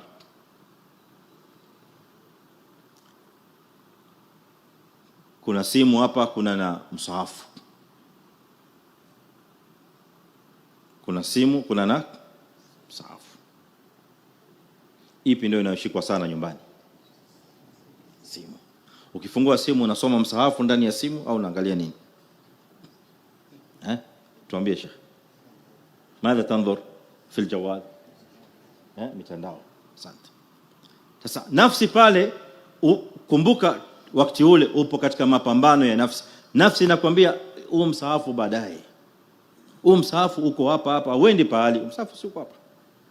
Unaona? Sasa lakini hapa pengine kuna news tayari imeingia, sasa hii ni breaking. It's breaking news. Unataka kujua mambo sasa hivi yametokea, kitu gani kinaendelea sasa hivi, sijui kuna nini katika county, sijui kumetokea nini, kuna WhatsApp, kuna mambo, kuna balaa. Nafsi inakupeleka huku, inakutoa katika qiraatul Qur'an. Na hivyo hivyo kila siku ukitamaka Muislamu amepitwa na wiki nzima hajaangalia msahafu. Mwingine anapitwa na mwezi mzima hajaangalia msahafu, hajafungua, hata kufungua hivi hajapata nafasi, kwa sababu ya simu, kwa sababu ya WhatsApp, kwa sababu ya Facebook, kwa sababu ya breaking news. Nafsi inapigana na Muislamu ili usiende katika musaraa fil khairat. Hapa ndio maana tunazungumzia mambo ya musaraa fil khairat, sababu mambo ya khair lazima uyakimbilie. Bila kuyakimbilia utapitwa, na Allah subhanahu wa ta'ala anatutaka tuyakimbilie mambo ya khairat. Mtume sallallahu alaihi wasallam anatuhimiza katika mambo ya khairat tukimbie. Lafdhi ya Mtume alayhi salatu wasallam inasema badiru bil a'mali as-salihah, fanyeni bidii na haraka katika kufanya mambo mema. Anatoa sababu, anatoa reason na rationale Mtume alayhi wasallam kwa nini anasema neno haya. Kwa nini anatuambia badiru bil a'mali salihah? Enyi Waislamu, katika mambo mazuri na mambo mema kimbieni, fanya haraka katika kufanya mambo mema. Hakuna mambo ya kusita, hakuna mambo ya kufikiria. Madam amal salih ni jambo zuri au jambo jema, sari', kimbia. Ma sababu ya Rasulullah? Sababu anaeleza Mtume alayhi salam, anasema fasatakunu fitan kaqita'in min al-layl al-mudhlim, kwa sababu huko mbele ya maisha ya Muislamu atakuja kupambana na fitan nyingi sana, fitan ambazo zitakuwa ni kama giza la usiku. Muislamu analala mu'min, anaweza kuamka akiwa katika hali nyingine ni kafir. Haya ni mambo yapo. Fitan zipo nyingi sana, vishawishi vipo vingi sana, distractors, mambo ambayo yanamtoa Muislamu katika dira, katika njia ya sawa, nyingi sana. kuanzia watoto wadogo tunaowazaa sasa hivi, na hasa hawa ambao wamezaliwa sasa hivi katika generation hii ya sasa. Angaa ile generation iliyopita wakati wa nyuma kidogo walisalimika. Sisi katika generation yetu tukizaliwa tukiwa wadogo, hatujui simu, hatujui kompyuta, hatujui laptop, hatujui iPad, hatujui lolote. Lakini watoto wadogo leo wana miaka 2 anajua iPad, anajua namna gani kuifungua na app zake zote zilizopo ndani anazijua kwa majina. Anakufungulia hii, anakufungulia hii, anakufungulia. Fitan. Kuna games zimeletwa katika vifaa kama hivi. Games nyingi sana ni za uovu na za ubaya. Kuna game inaitwa Grand Theft. Watoto wanacheza, ni game za PlayStation hizi. Hii game lengo lake kubwa sana kwa watoto ni kufundishwa namna gani, wanapewa mafunzo vipi utaiba gari. Vipi utaiba gari. Na ikiwa kuna mtu amekuzuia na kuiba lile gari, unamshoot, unamua. Hiyo ndio game ya Grand Theft. Kwa hivyo hiyo ndio kazi mtoto anafanya. Na nyingine ya mauaji, na nyingine mambo mengine machafu mabaya. Hakuna kitu chochote cha faida mtoto anapata. Fitan. Fitan ka qita'in min al-layl al-mudhlim. Sasa fitan kama hizi zimetanda na zimeenea leo katika maisha yetu. Vipi tunaweza sisi kujitoa katika mambo kama haya? Kwa hiyo moja katika njia ambayo Mtume alayhi salam ametufundisha, atuambia badiru bil a'mali salihah. Katika amali salih, ayuha muslim, fanya bidii uende ukatekeleze. Ukipata fursa ya kufanya amali yoyote nzuri, hata siku moja usiseme nitaifanya kesho, au nitaifanya wiki ijayo, au nitaifanya mwezi ujao. Kwa sababu hujui baina yako hivi dakika hii na masaa 24 yatakayokuja kitu gani kitatokea katikati, ikawa ni sababu ya wewe kutofanya khairi ile. Kutaingia vishawishi vingi, kutaingia muthabbitat, kutaingia araqil, kutaingia hawajiz, kutaingia mawani', kutaingia vitu vingi ambavyo vitakuzuia na kufanya ile khairi.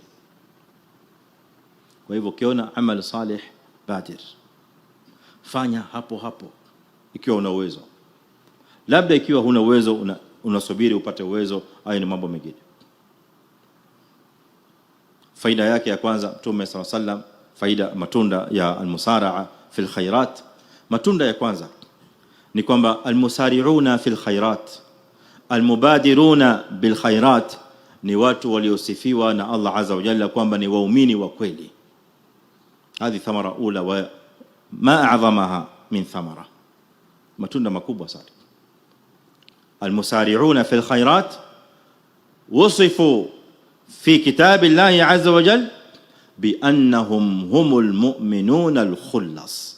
wao ndio waumini wa kweli. Ukitaka kumjua muumini wa kweli, miongoni mwa alama zake utamwona anakimbilia mambo ya khair. Katika mambo ya khair hakuna kusita, hakuna mambo ya kufikiria. Wewe angalia wale sahaba wa Mtume SAW, yale mambo makubwa waliyafanya kutokamana na musara'a fil khairat. Jambo la khairi linahitajika sasa hivi, linafanywa hapo hapo, linamalizwa. Mambo yameisha, nitafuta khairi nyingine.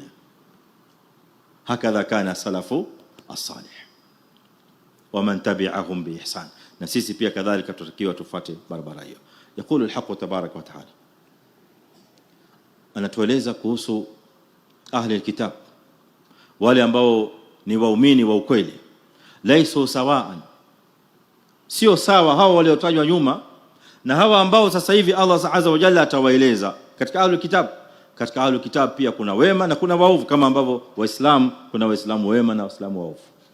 Kwa hivyo msifikiri ahlul kitab katika Mayahudi na Manasara wote ni waovu, hapana. Wako ambao ni wema, Allah azza wa jalla amewataja ndani ya kitabu chake cha Qur'an. Laisu sawaan min ahli alkitabi ummatun qa'imatun yatluna ayati llahi ana al-layli وهم يسجدون يؤمنون بالله واليوم الآخر ويأمرون بالمعروف وينهون عن المنكر ويسارعون في الخيرات. نروديها, ويسارعون في الخيرات. Sifa za waumini wa kweli, miongoni mwa sifa zao wanakimbilia mambo ya khairi. Kwa hata katika ahlul kitab pia walikuweko watu waliokuwa wanamwabudu Allah azza wa jalla kiukweli, wanamwamini kiuhakika, na walikuwa wanaswali usiku kama vile wewe unaswali usiku. Yatluna ayati llahi ana al-layl wa hum yasjudun, yu'minuna billah, wanamwamini Allah azza wa jalla wal yawmil akhir, na siku ya mwisho. Wayamuruna bil ma'ruf, wanaamrishana mema. Wayanhauna 'anil munkar, na wanakatazana maovu. Wayusari'una fil khairat, na wanakimbia katika mambo ya khairi kuyatekeleza kwa haraka.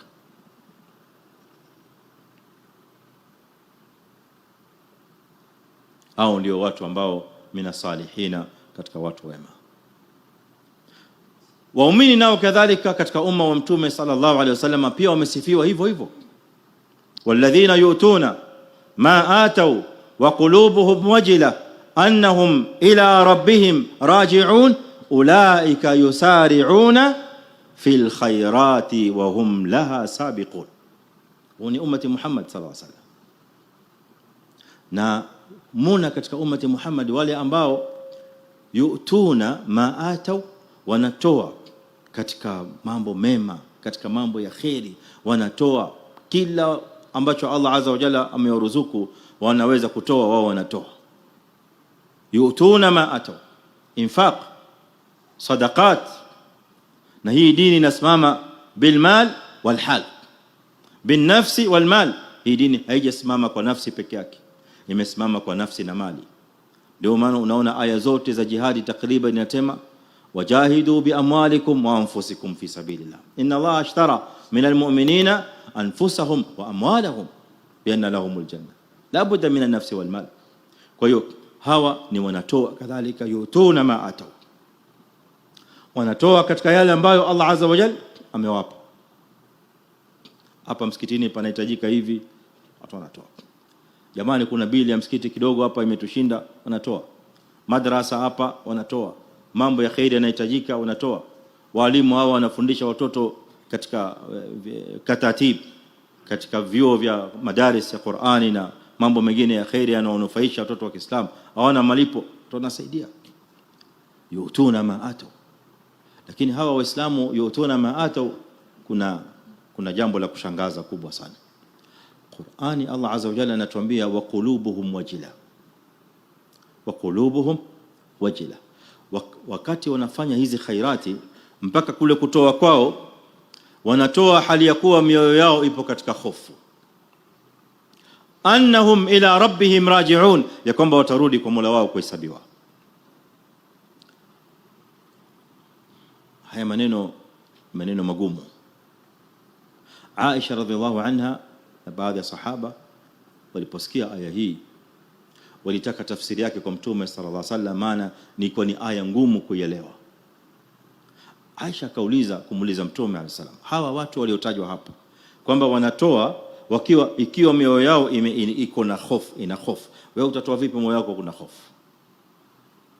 Kwa Aisha kauliza, je, hawa watu waliokusudiwa katika hii aya ni wale ambao wanatoa katika khairat, wanafanya mambo ya sadakati kwa wingi, na halafu huku wana mambo mengine ya makosa na madhambi walioyafanya? Sasa wanaogopea kwamba siku ya kiyama zisije zile sadaka zao zikawa zikukubaliwa kwa sababu ya yale madhambi walioyafanya. Hivyo ndivyo walivyofahamu baadhi ya sahaba hii aya. Mtume sallallahu alaihi wasallam akasahihisha huo ufahamu, akamwambia hapana, sio hiyo maana yake. Hii aya haimaanishi hivyo. Hii aya maana yake ni kwamba wale wanaotoa wa qulubuhum wajila, na mioyo yao ipo katika hofu ya kwamba je, sisi kutoa kwetu huku Allah atakubali ama hatakubali. Yani wanatoa na bado Muislamu ana hofu iwapo Allah azza wa jalla atakubali sadaka zao, atakubali khairat zao, atakubali infaq yao. Angalia kipimo cha imani kipo daraja gani. Alafu kuna Waislamu wengine huko wanatoa kisha wanajigamba kwamba wametoa, alafu anajifakhiri kwamba anatoa, pamoja na udhia juu ya yule aliyepewa, pamoja na maneno mingi ya maudhi mabaya juu ya kule kutoa kwake. Anaingia pale msikitini, anamwambia nyinyi, anaambia wale kamati ya msikiti, nyinyi kama sio mimi kulipa ili singekuwa mnaswali katika giza sahihi hapa, amniambia hata thank you. Qaulu ma'ruf wa maghfiratun khairun min sadaqatin yatba'uha adha wallahu ghaniyyun hamid wallahu ghaniyyun halim ya ayyuhalladhina amanu la tubtilu sadaqatikum bil manni wal adha. Haya mambo yanaharibu. Sasa hawa waislamu sio namna hiyo. Hawa ni waislamu wanatoa, na wakati huo huo yeye anaogopea ikiwa sadaka zake zitakubaliwa au la. Matunda mengine ikhwani ya almusara'a fil khairat, tumetaja matunda gani ya almusara'a fil khairat?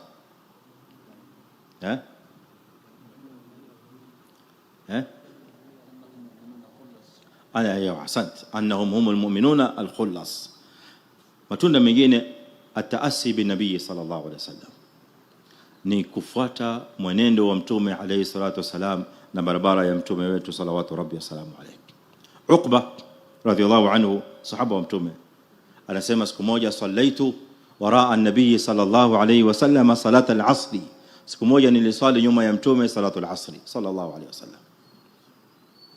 Fasallama, baada ya kutoa salamu, qama musri'an ila hujari baadhi azwajihi. Baada ya kutoa salamu ya salatu al-asri, mtume akasimama akatoka mbio kwenda kuelekea katika vyumba vya baadhi ya wakeze. Fataajaba alqaum, jamaa walikuwa pale msikitini, sahaba wakastajabu, mbona mtume katoka mbio hivi leo, kuna nini? Wakiwa pale wametulia wameshangaa, akarudi mtume alayhi salatu wasalam. Aliporudi akawaambia, tadhakkartu tibran kana indi, baada ya sala sasa hivi nimekumbuka kwamba kuna dhahabu ambayo nimeiweka nyumbani, imeletwa ili ipate kutolewa sadaqat. Fa amartu biqismatihi, sasa hivi ndio nimekimbia mbio ili niende nikatoe oda na amri ya kuganyizwa dhahabu hiyo katika sadaqat, watu wapewe. Yani ameikumbuka pale baada sala mubasharatan, alikimbia, alinyanyuka mbio mtume musri'an. Uqba anasema faqama musri'an, kutoka mbio, ili tuoneshwe kwa mfano na kwa vitendo na kwa action vipi inakuwa almusara'a fil khairat.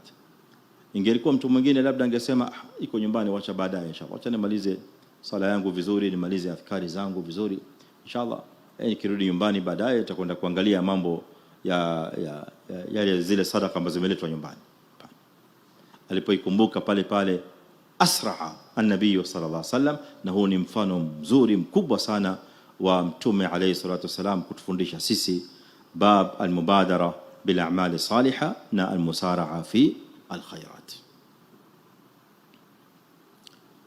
Naona wakati ikhwani kidogo umesongea mbele, ilikuwa sijaulizia wakati wa salatu al-isha inasaliwa saa ngapi? Kam dakika ngapi baada ya isha? 8 saa 2:15. طيب naona tumevukisha kidogo. Na طيب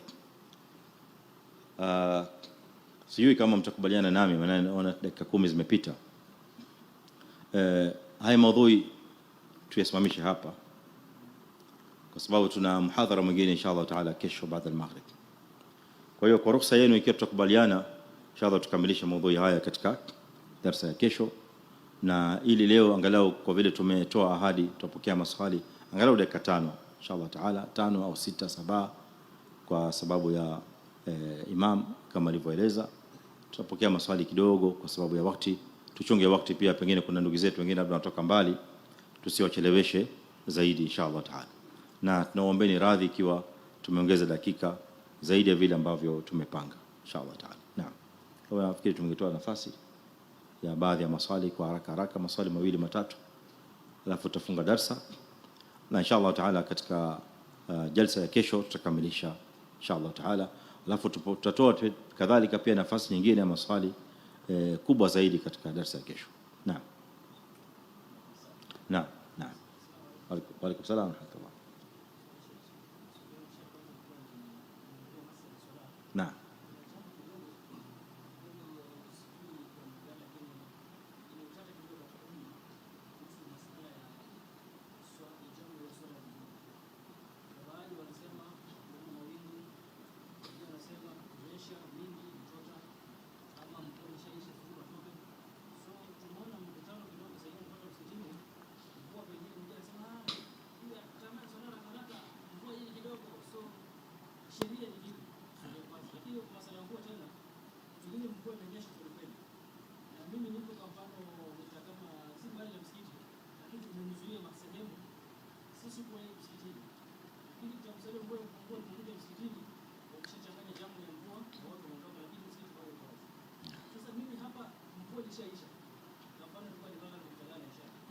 mvua ishaisha, watu wanaandika na msikiti bado kwa wazi. Naam.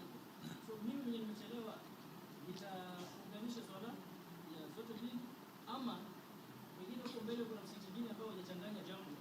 Nitaenda nitaswali kwa maghrib, alafu nitaamka chini na wale msikiti mwingine swali isha. Je, hii ni sawa kuchanganya ama na kiwango ya mvua namna gani? Kwa sababu watu wanakuwa na mkutano mwingi sana, hii mvua ni mingi, hii mawingu, mvua ishaisha. Nataka watu wapate fahamu inshallah. Asante. Barakallahu fik. Masala ya kuchanganya swala kwa ajili ya mvua, tuna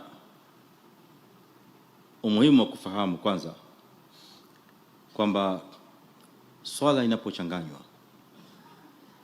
huwa kuna sababu ya msingi ambayo imeegemewa katika sheria kabla ya kuangalia haya yanayotajwa sasa hivi katika masala ya mvua na mengineyo. Kwa mfano, swala inachanganywa kwa sababu ya safari, swala inachanganywa kwa sababu ya mvua kama hivyo umetaja. Sasa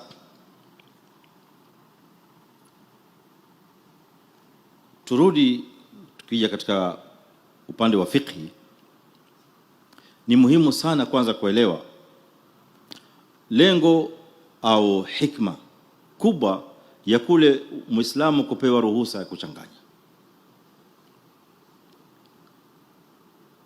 Utagundua unaposoma vitabu vya fiqhi na maneno ya wanazuoni kutokamana na hadithi za Mtume sallallahu alaihi wasallam, utakuja kugundua kwamba hikma kubwa ya kuchanganya swala, iwe kwa musafir au kwa katika hali ya mvua au sababu nyingine yoyote ambayo inapelekea kuchanganya,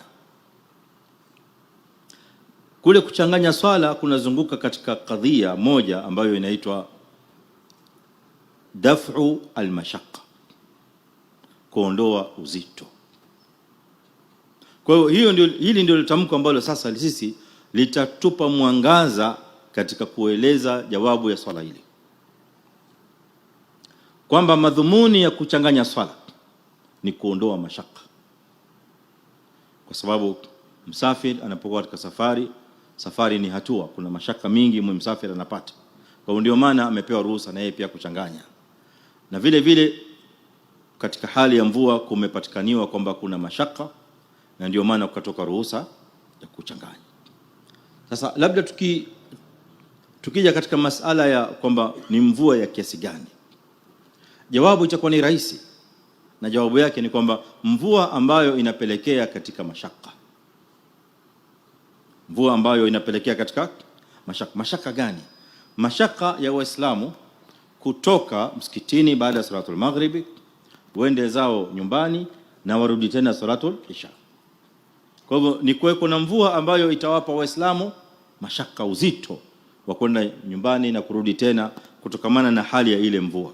Sasa tukielezana mimi na wewe, ikiwa pametanda mawingu tu na manyunyu yale ya mbali namna hii, sasa kutokamana na haya maneno, kweli patakuwa pana mashaka ya Waislamu kutoka baada ya maghribi wende nyumbani alafu rudi isha? Jawabu, hakuna mashaka. Kwa maana hii kipimo zaidi ni masala ya mashaka, yani tunaangalia ni mvua ya kiasi kwamba je, imefika kiwango au kiasi cha kwamba Waislamu wamepata uzito kwenda nyumbani baada ya maghrib na kurudi tena baada wakati wa isha au la. Kwa hivyo ikiwa ni mvua inanyesha ambayo ni nzito, na wakati ule sisi tunataka kufanya jamu, bado mvua inaendelea kuteremka kwa wingi, lao Waislamu watatoka sasa hivi, sisi tuna imani ya kwamba watatoka katika hali ya matope. Watanyeshewa na mvua, kwanza watatota mvua, pili watakuwa na kanyaga matope paka huko nyumbani wakifika, na pengine watarudi kadhalika hali ya kuwa mvua bado inaendelea. Ndipo kukatoka ruhusa ya kuchanganya. Sasa nataka hapa kidogo uwe makini nami. Kukatoka ruhusa ya kuchanganya swala. Kuchanganya swala, kitendo cha kuchanganya swala mbili pamoja ni ruhusa, na inabaki kwamba ni hapo ni ruhusa, wala haizingatiwi kwamba ni sunna amefanya Mtume sallallahu alaihi wasallam. La, hii ni ruhusa. Kwa maana hii huwezi kuja kwa imam mathalan ambaye hajachanganya swala ukamwambia wewe umevunja sunna. Hajavunja sunna, ni kwamba huyo imam hajafuata ile ruhusa iliyotolewa katika sheria. Na katika masala ya ruhusa imam anaweza kufuata ruhusa au hawezi kufuata ruhusa, ingawa la muhimu na msingi zaidi ni kuangalia hali za maamum ili asiwatie katika uzito. Kwa hivyo ni vyema au niseme ni vizuri zaidi imam azingatie zaidi hali za maamuma, kuangalia kwamba maamuma wanakaa katika majumba kidogo yapo mbali na pengine wengi wao pia hawana usafiri. Kwa hivyo hao jamaa wakitoka wakitembea nyumbani na kurudi itakuwa kwao ni uzito.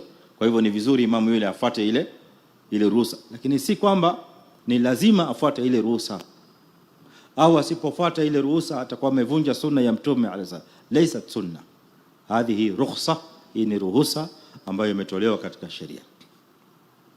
Umenifahamu? Kwa maana kwamba Muislam anaweza, mvua ikawa inanyesha ukachanganya, unaweza usichanganye, masala inarudi katika imam vile atakavyoamua, lakini ubora zaidi na aula zaidi kufuata ile ruhusa ili kuwatoa Waislamu katika mashaka. Na kiwango cha mvua kama nilivyokueleza ni mvua ambayo itawapa Waislamu tabu kutoka na kurudi. Swali la pili ni kwamba ikiwa upo nyumbani na mvua inanyesha. Sasa hapa hili swali linagawanyika mara mbili. Ikiwa hii mvua imeanza kabla ya swala ya kwanza, yani ni magharibi, hapa tuna swala mbili, maghrib na isha. Ikiwa mvua imeanza kabla ya salatul maghrib, lakini wakati salatul maghrib tunataka kuswali, wapo Waislamu tayari washafika wakati mvua imenyesha, labda hao wamekuja kabla, lakini wakati tunataka kuswali, tunataka kuadhini, mvua inateremka tayari. Sasa hapa kuna mwongozo wa Mtume sallallahu alaihi wasallam, na mwongozo ni kwamba muadhini katika hali hii, katika adhana yake atawatangazia Waislamu ya kwamba waswali wapi? Waswali nyumbani.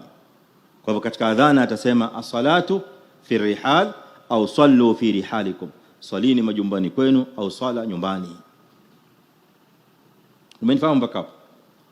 Lakini ikiwa mathalan mvua imeteremka wakati watu wanaswali, wakati kiadhini bado mvua, kwa hivyo Waislamu wamekuja msikitini kuswali, wewe umechelewa, sasa ndio ile swala la pili. Umefika msikitini, jamaa wachaswali na walikuwa wamechanganya maghrib na isha. Wewe wakati unaswali peke yako, unaswali peke yako, umekuja msikitini, swali lako ni kwamba na wewe je, unafaa kuchanganya au ufai kuchanganya? Naam, mvua imeisha. Naam, wakati mvua imeisha, kumbuka tunachanganya kwa sababu ya mvua. Walhukmu mutaalliqun bisababi yaduru ma'ahu haythu dar.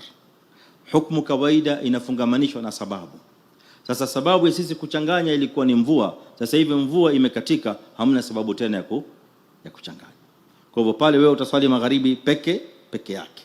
Baada ya salatul maghribi utatoka kama ulivyotaja, utaangalia msikiti mwingine pale karibu ambao labda wao hawakuchanganya, utakwenda kuswali salatul isha. Sababu ile sababu ya wale waliochanganya kuchanganya, wewe huna ile sababu.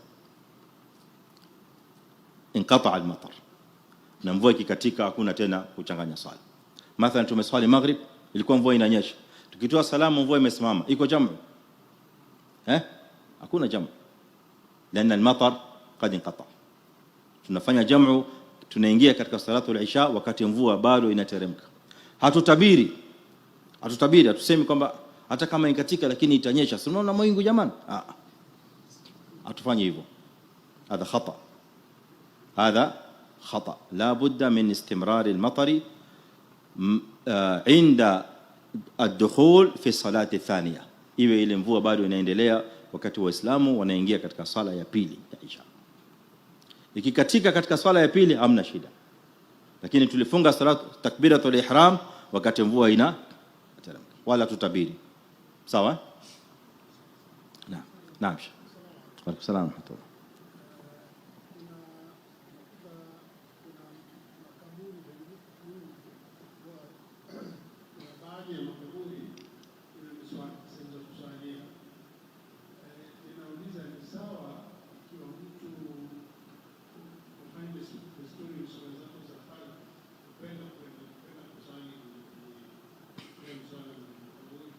Si vizuri Muislamu kuswali katika msikiti ambao ndani ya compound ya msikiti kuna kaburi.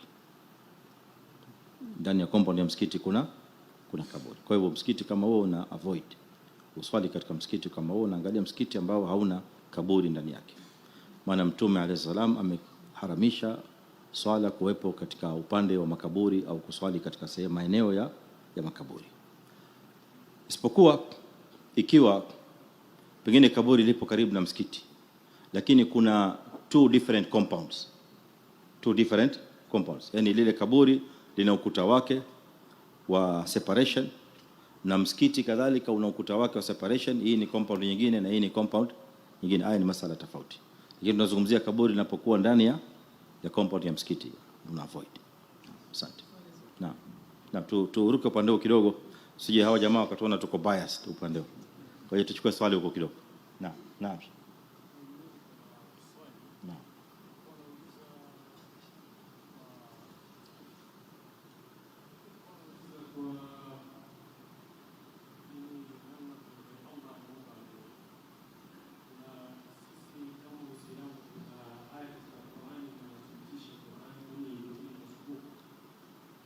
Dunia inazunguka. Aiyo. Tayeb. Kisha kushajua hivyo,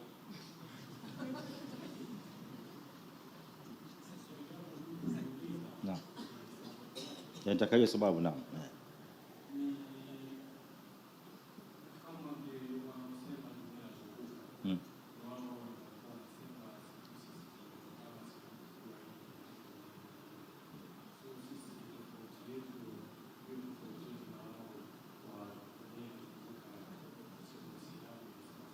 Okay, naam, nimekupata sasa vizuri sana. Ndugu yangu hapa, jina lako brother? Arafat. Ndugu yangu Arafat ana swali zuri, anasema, anauliza masala ya dunia kwamba inazunguka. Je, Qur'ani inazungumzia kwamba dunia inazunguka au la? Na nilipomuuliza akaendelea mbele akaja katika lengo la hili swali, ni kwamba sasa hivi watoto wetu wengi wa Kiislamu kama tunavyojua wanasoma katika mashule. Wakiwa mashuleni wanafundishwa elimu za science, na ndani ya elimu za science hizi ambazo watoto wetu wanafundishwa kuna mambo mengine ni ya sawa na mengine sio ya sawa. Na ndio maana wakati wa nyuma, miaka mingi nyuma, tulikuwa tukihimiza sana, na mpaka hivi leo tunahimiza sana watoto wetu wa Kiislamu wasiachilie, wasipuze mambo ya kusomesha, kazi za kusomesha, hata haya masomo mengine ambayo yanaonekana kwamba ni masomo labda sio ya umuhimu, lakini kwa hakika ni masomo muhimu, yana umuhimu wake, yana faida yake kubwa, kama elimu hizi za science na nyinginezo.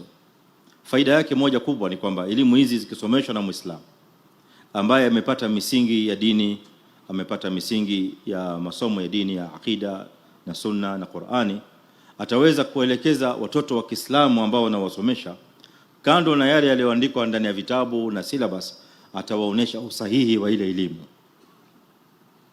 Elimu hii katika vitabu imeandikwa hivi, lakini nyinyi sasa kama Waislamu, mimi nawafundisha kama Waislamu mjue hivi na hivi na hivi kulingana na akida yenu ya Kiislamu. Hapa ndipo mnatokamana umuhimu wa maneno kama haya. Kwa hiyo tukirudi kwa swali la ndugu yetu, anasema kwamba kutokamana na hizi science ambazo tunazisoma, kuna mambo mengine kwa hakika ni kweli kama alivyotaja, ni mambo ya makosa moja kwa moja, na ni mambo ya batili, mambo ya upotofu, kama ile nadharia inayodai kwamba mwanadamu ametokamana na tumbiri, inaitwa nadharia ya Darwin theory. Mambo ya batili, mambo ya upotofu, lakini watoto wanasomeshwa katika mashule ya secondary. Hii ni biology, iko katika secondary, inasomeshwa kama si form 1, pengine form 2 au form 3, ipo ndani ya syllabus. Sio kama mpaka leo iko Darwin theory. Kwa hiyo mtoto ambaye hajapata misingi ya dini na misingi ya Qur'ani anaweza kuathirika na maneno kama haya mabaya, akadhani au akafikiria pengine ni kweli binadamu ametokamana na nyani, ametokamana na aina fulani ya nyani ambaye amepewa majina mbalimbali, Homo erectus, kisha akabadilika kawa Homo sapiens nini, tangu alikuwa amebendi hivi mpaka akawa sasa anatembea akiwa straight. lakini Qur'ani imebatilisha mambo kama maneno kama haya ya upotofu. Sasa swali lake likawa ni upande wa dunia, mzunguko wa dunia, dunia inazunguka ama izunguki. Qur'an inatueleza katika sehemu mbalimbali. Aya ya kwanza inasema yukawwiru al-laila 'ala an-nahari wa yukawwiru an-nahara 'ala al-layl. Allah subhanahu wa ta'ala anauchukua usiku anauvalisha katika mchana, katika hali ya duara, na mchana unavalishwa katika usiku katika hali ya duara. Yukawwiru inatokamana na takwir, na takwir ni kitu ambacho kimekaa round.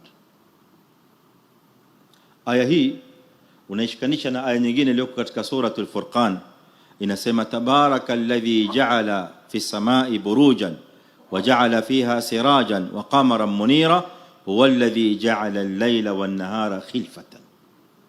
Allah azza wa jalla amejalia usiku na mchana inafuatana na inapishana. Kwa hivyo usiku na mchana iko katika hali ya kupishana au kuzunguka. Usiku unapotoka unakuja mchana, na mchana ukitoka unakuja usiku, khilfatan. Yani kila moja inafuata mwenziwe, lakini kufuatwa kwake ni kwamba inavalishwa kwa mwingine. Ukichanganya hizi aya mbili unapata faida mbili kubwa ambazo zinahusiana na elimu za mbingu na ardhi. Tukitoka katika mambo ya, hatuzungumzi mambo ya science, tunazungumza mambo ya haqaiq Qur'ania katika elimu ya tafsiri ambayo tulikuwa tunaendelea nayo katika vikao vyetu vya majalis ya tafsiri kule Mombasa katika msikiti wa Luta. Haya maudhui tuliyozungumza kwa kirefu chini ya tafsiri ya aya ya inayosema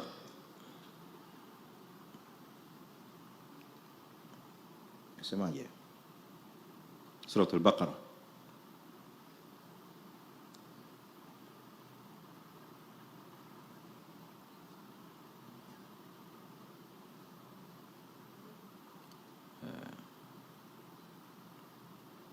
Kuna msahafu hapa karibu.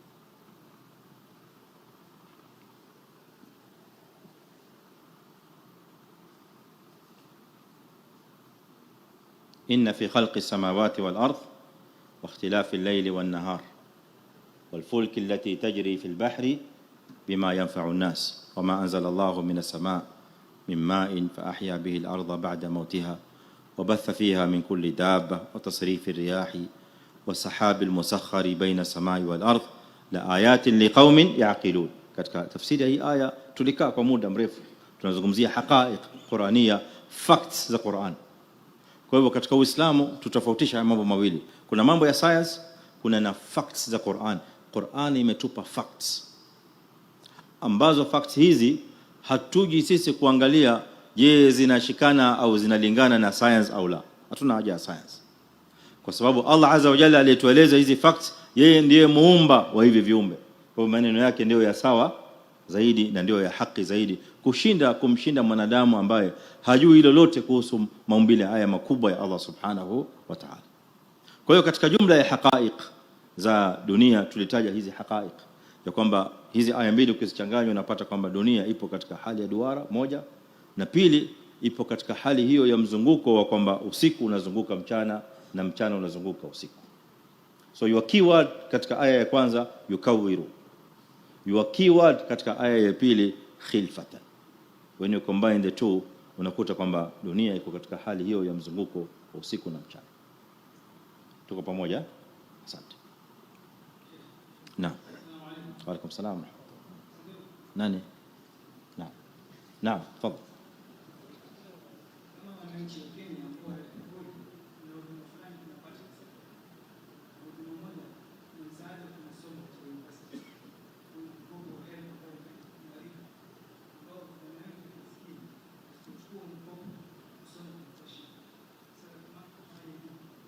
Fanya nini? Asante. Ndugu yetu anauliza hili swali la mwisho kwa sababu ya wakati, tutasimama hapa inshallah, na maswali yaliyobakia pengine tutapeleka katika darasa au majlis ya kesho inshallah.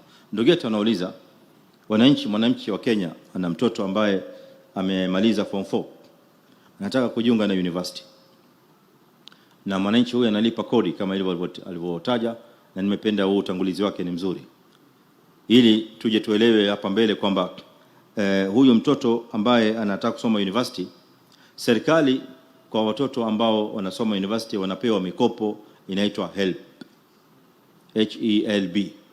Hii ni mikopo ya serikali inapewa kwa wanafunzi wanaposoma katika vyuo vikuu, na wanapomaliza kusoma, wakati wanafanya kazi, wanalipa ile mikopo pamoja na riba. Serikali inaeleza kwamba kiwango cha riba ni kidogo sana, nadhani iko katika 4-5% au 6% kama hivyo, lakini ipo hiyo riba, mtoto analipa pamoja na ule mkopo aliochukua. Swali la ndugu yetu ni kwamba Muislamu kuchukua huu mkopo ni sawa au si sawa, inakubaliwa au ikubaliwi? Jawabu ni kwamba la yajuz, haikubaliki, ni muharram, ni haram kwa mtoto wa Kiislamu kuchukua mikopo sampuli hii, aina hii ambayo inatolewa kwa riba, alafu mtoto wa Kiislamu aje alipe ile mikopo ya riba. Ma yajuz. Sasa labda tuje katika solution ni nini? Suluhisho la kwanza ni Waislamu kwa sauti yao yote walioko katika nchi watume delegation, watafute representatives, wakiwemo viongozi wa siasa, wakiwemo viongozi wa dini, wakiwemo viongozi wengine wanaohusika na wataalamu na watu wa education, waende kwa serikali, waiambie kitengo au wakiambie kitengo kinachohusika cha serikali, kinachohusika na mambo haya ya mikopo, ya kwamba watoto wetu wa Kiislamu tunawataka wasome katika nchi hii, wapewe mikopo kama hiyo, lakini bila ya riba, kwa sababu riba katika dini yetu ya Kiislamu ni haram, haikubaliki. Kwa hivyo kutengeneze system, kutengeneze mfumo, na serikali itoe nafasi baada ya maombi haya kupelekwa, na sioni kwamba itakuwa ni jambo zito. Waislamu walikwenda kwenye serikali wakaiambia kwamba sisi tunataka kufungua benki zetu za Kiislamu, benki ambazo hazitoi mikopo ya riba, kwa hiyo tunataka mtupe leseni za kufungua benki hizi. Walipewa ama hawakupewa? Walipewa, alhamdulillah. Kwa hivyo na hili pia nalo Waislamu wakilipeleka mbele, mimi na imani kubwa serikali inaweza kuwasikiza na kuwatimizia haya ambayo wanataka kwao kuyatenda. Solution ya pili ambayo pia kadhalika inawezekana ni Waislamu kutengeneza mfumo wao wenyewe wa kutoa mikopo bila riba. Sasa hivi kuna baadhi ya taasisi, kama sijakosea, sikumbuki majina yake, lakini kuna taasisi kadhaa sasa hivi hapa nchini ambayo inatoa mikopo kwa watoto wa university zero interest, bila ya faida yote, hata 1%, hata 0.5% hamna. Unachukua kiwango maalum, unasoma, ukimaliza unalipa kiwango kile bila ya kuongeza kitu, bila ya kupunguza. Kwa hivyo kukiwa na taasisi kama hizi zikiwa nyingi, ziweze kusaidia Waislamu kusoma katika vyuo vikuu, itakuwa ni jambo la kheri, ni jambo la busara. Kwa hivyo tushughulike katika hizi solution mbili, Waislamu wazifanyie kazi ili kupatikaniwe natija ya watoto wetu kusoma katika university. Naam Abdul, tumalizie. Naam.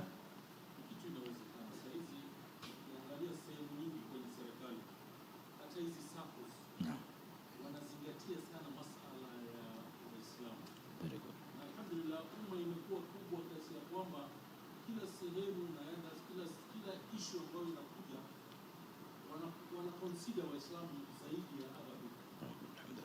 Suppose kadhaa zimekuwa form moja juzi kwa form ya Chamber of Commerce. Wameweka kitengo maalum kwamba hii itakuwa ni Waislamu. Same thing kuna Mastercard Foundation. Wanatoa mikopo. Pia kuna kitengo iko hapo ya Waislamu. Kwa hivyo shefu wakifuatilia na wakiinsist kwa serikali,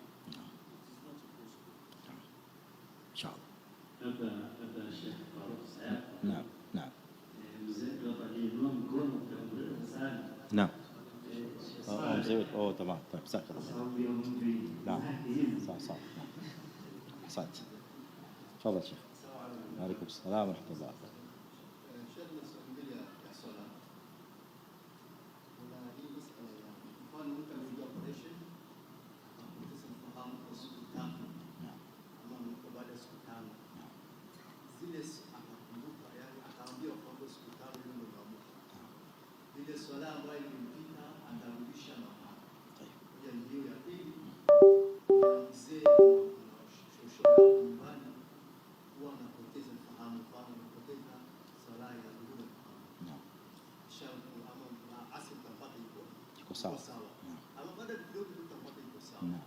hiyo nayo sala yake itakuwa vipi? Asante.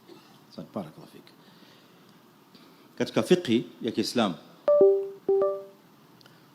kuna masharti ya swala yanagawanyika mara mbili. Kuna shurutu wujubi sala na kuna shurutu sihhati sala. Masharti ya kuwajibika kwa sala na kuna masharti ya kusihi kwa sala.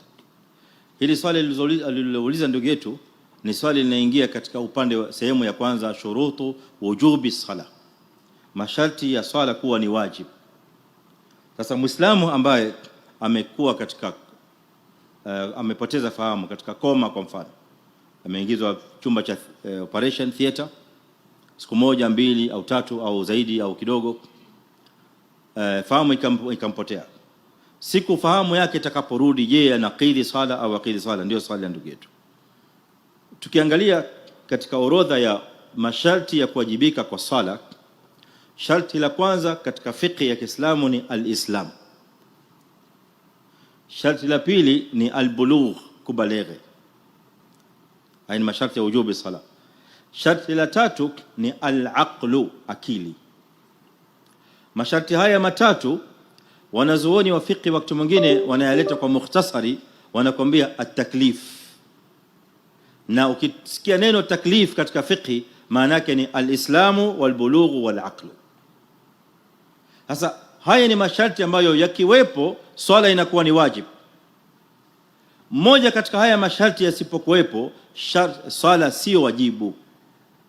Na ndio maana swala sio wajibu kwa mtoto mdogo ambaye hajabaligha. Si wajibu. Yu'mar bisala, mzazi wake anamwamrisha asali idha balagha 7 sinin wa yudhrab alaiha li10, lakini laysa ala annaha wajiba alayhi, la, yu'mar biha hatta yataawad alaiha. Anaamrishwa ili apate kuwa na uzoefu. Akija kuwa wajibu, inakuwa wajib akishakuwa baligh, maana yake ndio sharti la kuwajibika. Na lingine ni al-aql. Sasa huyu aliyepotewa na fahamu, hana akili, kile kipindi ambacho alikuwa hana akili, kile kipindi chote swala kwake si wajibu. Idhan idha afaqa, ay idha raja'a ilayhi aqlu, akili yake inaporudi katika fahamu inaporudi, la yaqdi, haqidhi as-salawati al-faita, zile swala zilizompita. Limadha? Li'annahu kana ghayra mukallafin, kwa sababu hakuwa mukallaf wakati ule. Limadha ghayr mukallaf? Ghayr aqil. Tumeelewana vizuri ikhwan? Kana ghayr aqil. Hivi alivyoeleza mzee wetu ndivyo inavyofanya kazi katika siyam kadhalika. Kuna wazee wengine mwezi wa Ramadhani ukifika ashapiswa, akili imeruka. Unakuta baadhi ya Waislamu wanapiga simu na wanauliza mambo ya kibaba. Hamna kibaba ikhwan. Hakuna kulipa kibaba. Kibaba ni ile fidia inatolewa ya yule mtu ambaye afungi. Sasa baadhi ya Waislamu wanauliza, mimi na mzee mtu mzima, akili zake tayari ana tena fahamu, sasa nimtolee vipi kibaba? Sheikh, ما في فدية. ليش ما في فدية؟ لأنه غير مكلف. sababu huyu mzee hana taklif ya kufunga siyam. Huyu mzee hana taklif. Kwa hivyo vile vile katika masala ya siyam, zile siku ambazo mtu katika koma akipata fahamu, la yaqdi hadhi salawat liannahu lam yakun mukallafan, hakuwa na taklif wakati ule. Ataendelea na swala za siku za mbele. Na vile vile swala la pili limeshikana kwamba wakati mwingine fahamu zinakuja, wakati mwingine fahamu zinaondoka. Kile kipindi ambacho fahamu zipo anaswali, fahamu zimepotea, tasqutu sala, sala inaanguka. Wala tumwambie sasa salatu dhuhuri ilikuwa imekupita kidhi, la, huwa ma kana mukallafan. Wakati ule yeye alipopitwa na swala akiwa akili hana, hakuwa mukallaf. Na unaqidhi ukiwa ni mukallaf peke yake. Idha kunta ghayra mukallafin la taqdi. Kama ulikuwa na kipindi wewe hukuwa mukallaf, huwezi kuambiwa ulipe swala. Na ndio maana leo mtu akaja akasilimu, jamaa amesilimu leo, ameingia katika Uislamu. Ushasikia pale popote imam amwambia sasa wewe ulibalegha lini? Mimi nilibalegha miaka 5 mwenyewe. Sasa miaka 5 my friend, kuanzia leo utaanza kulipa swala. Ushawahi kusikia maneno haya? Ma yujad, lesh? Lana aywa ma kana mukallafan, hakuwa mukallaf. Limadha ghayr mukallaf? Ma kana musliman. Wa min shuruti wujubi as-salah al-islam ya kwanza. Kwa hivyo wakati wote ambapo mtu si mukallaf, la yutalab bilqada, la yutalab bilqada. Naam, isipokuwa murtad akiwa mertadi, muislam ametoka katika dini ya Uislamu akakaa miaka 10, after 10 years akaona tena uongofu wa Uislamu na hidayah, akarudi katika Uislamu. Huyu sasa murtad, idha rajaa ila alislam, huyu ndiye ambaye anaqidhi sala za miaka 10 zote, yakdhiha wujuban, yakdhiha. ليش يقضيها؟ ها؟ نعم؟ تأديبا؟ لا، ليس تأديبا، لأنه ليس كافرا أصليا. هو ليس كافر أصلي، هذا مرتد، كان مسلما ثم خرج من الإسلام. نعم، فهو ليس كافر أصلي، na hii hukumu inafanya kazi kwa kafir asli fakat, ambaye lam yasbiq lahu al-islam. Naam, sallallahu wa sallam wa barak ala nabiyina Muhammad wa ala alihi wasallam. Naam, kwa muadhin. Naam, naam, hivi sasa. Naam, naam. Wewe kama muadhin unaonaje?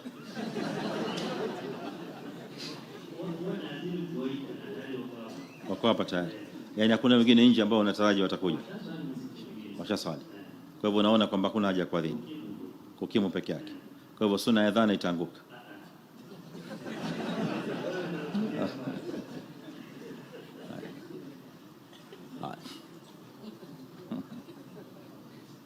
إمام إيش تقول؟ يؤذن ولا ما يؤذن؟ أيوة، والناس موجودين. تمام. طيب، نعم. nani hao wengine wanaosema hivyo? Naam, saa 4 unaadhini. ايوه، نعم صح. هاي خلاص. طيب، هاي بس leo كذين speaker za ndani peke yake. طيب اقيم الصلاه خلاص.